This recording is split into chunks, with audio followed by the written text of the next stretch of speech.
मथुरा श्री कृष्ण जन्मभूमि और शाही ईदगाह मस्जिद का विवाद लगातार गहराता जा रहा है। कोर्ट में लगातार कई याचिकाएं जा चुकी हैं। कोई ऑब्जेक्शन उठाता है तो कोई कहता है कि उनके पक्ष को सुना जाए। क्या कुछ मथुरा के संत गुरु कहते हैं, धर्माचार्य कहते हैं, भगवताचार्य कहते हैं, कथावाचक कहते हैं, ये जानने के लिए हम इसमें अंतर्राष्ट्रीय कथावाचक देवकीनंदन जी के पास मौजूद हैं और उनसे एक बार जान लेते हैं। सर, इस सब को लेकर आपका क्या मन है, मत क्या है, आपका क्या लगता है आपको कि क्या होना चाहिए और क्या सही है क्या गलत है? देखिए, मेरा ही मत नहीं है, पूरे ब्रजधाम का और जो कृष्ण को चाहते हैं उन सबका, और जो इसका विरोध कर रहे हैं उनका भी। इंटरनली तो सत्य को वो भी जानते हैं कि क्या है ये। जैसे अयोध्या राम जी की थी, जैसे काशी श्री भोले बाबा की है, वैसे ही मथुरा जन्मभूमि कृष्ण की थी, कृष्ण की है, और हम कोर्ट के माध्यम से आशा रखते हैं कृष्ण की ही रहेगी। दुर्भाग्य बस यह है कि हमें भाईचारे का पाठ पढ़ाने वाले लोग हमारी भावनाओं के साथ खिलवाड़ कर रहे हैं। हमारी भावनाओं को हर्ट करने की कोई भी कमी नहीं छोड़ रहे हैं। एक तरफ कहते हैं भाईचारा, दूसरी तरफ मैं ये कहता हूं कि मथुरा में कुरान में कहीं जिक्र है? अगर मथुरा का जिक्र हो, कोई पीर आया हो, कोई पैगंबर आया हो, कोई भी ऐसा व्यक्ति आया हो जो आपके लिए आस्था का प्रतीक हो, तो उस पर हम लोग डिस्कस कर सकते हैं। लेकिन मेरे वेद में, पुराण में, शास्त्र में, अन्य अन्य गाथाओं में, गर्ग संहिता में हर जगह ये मान्यता है, हर जगह ये प्रमाण है कि यहाँ पर मथुरा में भगवान श्री कृष्ण आए थे और ये उनकी जन्मभूमि है। ये कारागार है, कारागार जो है कंस ने श्री कृष्ण के माता पिता को बंदी रखा। ये पूरी कथा है, हम रोज कहते हैं, हम रोज गाते हैं। इसके बाद भाईचारा निभाने वाले कहते हैं कि 1991 में, कब नरसिम्हा महाराज सरकार थी, तब ऐसा कानून आ गया था कि अब इसके आगे हम नहीं झगड़ेंगे। व्हाट डू यू मीन नहीं झगड़ेंगे? नरसिम्हा महाराज कृष्ण को मानते भी थे क्या? अगर कृष्ण को मानते भी थे तो उन्होंने ऐसा कैसे कानून बना दिया? किसी भी व्यक्ति को फंडामेंटल राइट, अधिकार आप कैसे छीन सकते हैं?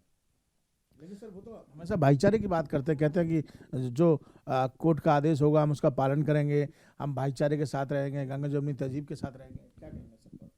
तो हम तो गंगा जमुना तहजीब निभा रहे हैं। 70 साल से तो हमारा शोषण हो रहा है इसी नाम पे, भाईचारे के नाम पे हमारा शोषण हुआ अभी तक, और हम शोषण करवा रहे हैं। उसके बाद वो शोषण करके कहते हैं हम भाईचारा निभाएंगे।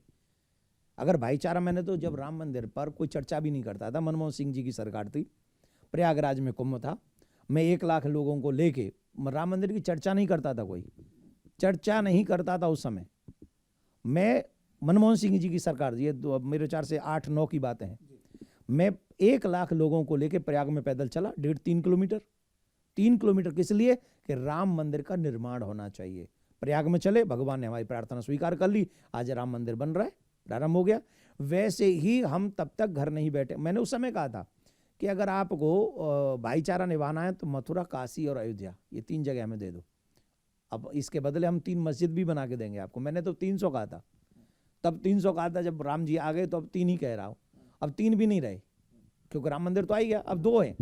अगर आज भी वो काशी और मथुरा कोर्ट के माध्यम को छोड़कर अगर मान जाए, भाईचारा निभाओ ना भाई, तुम्हें तो इन लोगों को प्रार्थना के लिए एक मस्जिद चाहिए, वो हम बनवा देंगे।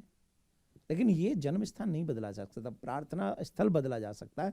और आप ये अगर भाईचारा नहीं निभा रहे, इसीलिए क्योंकि आप कोर्ट में भी अवरोध डाल रहे हैं, अभी मत करिए, अभी मत करिए, ये भाईचारा नहीं है, ये हम लोगों को डैमेज करने की प्लानिंग। सर, आप हिंदुत्व का एक बड़ा चेहरा बनकर उभर कर सामने आ रहे हैं। आप अपनी बातों से और कई बार इस संस्कार और संस्कृति को बचाने की कोशिश करते हैं, युवाओं को जागृत करने की कोशिश करते हैं, और यही वजह है कि लगातार आपको धमकियां भी मिलती हैं। अभी हाल ही में भी आपको बम से उड़ाने की धमकी दी गई। तो क्या लगता है कि क्या देवकीनंदन जी पीछे हटेंगे? ये भाईचारे का ऑफर है ना, बम से उड़ा दूंगा, ये भाईचारा है। ये हम तुम्हें चौक पे जिंदा जला देंगे, ये भाईचारा है। या तो तुम मथुरा जन्मभूमि की बात करना बंद कर दो, नहीं तो हम तुम्हें चौक पे जिंदा जला देंगे, ये भाईचारा निभाएंगे वो हमारे साथ। हमें जिंदा जला भी दोगे तब तक आखिरी श्वास, जो आखिरी रूह मेरी जल रही होगी ना, आखिरी जो रोम जल रहा होगा मेरा, वो भी ये कहेगा कि मैं सनातनी था, सनातनी हूँ, सनातनी रहूँगा। और मेरी आखिरी रुआं भी मथुरा को आज़ाद कराने के लिए, कृष्ण भूमि को आज़ाद कराने के लिए चीखता रहेगा। और तब तक चीखता रहेगा जब तक 100 करोड़ 110 करोड़ हिंदुस्तानी सनातनी जग नहीं जाए। मेरा उद्देश्य अब ये बन चुका है कि ये स्थानों में तो काम करूंगा ही, साथ में मुझे 110 करोड़ सनातनियों को जगाना है। कब तक सोओगे तुम? कब तक सोओगे? और कब तक आर्टिफिशियल वर्ड्स के तुम लोग दीवाने बने रहोगे? मुझे बच्चों को जगाना है, मुझे बुजुर्गों को जगाना है, मुझे जवानों को जगाना है, और जो जग चुके हैं उनके साथ कदम से कदम मिलाकर आगे बढ़ूंगा और अपने सनातन का झंडा हर घर पे, सनातनी के घर पे पहुंचाऊंगा। संस्कारी बनो, मिटाओ नहीं, पर अपने आप को मिटने भी मत दो।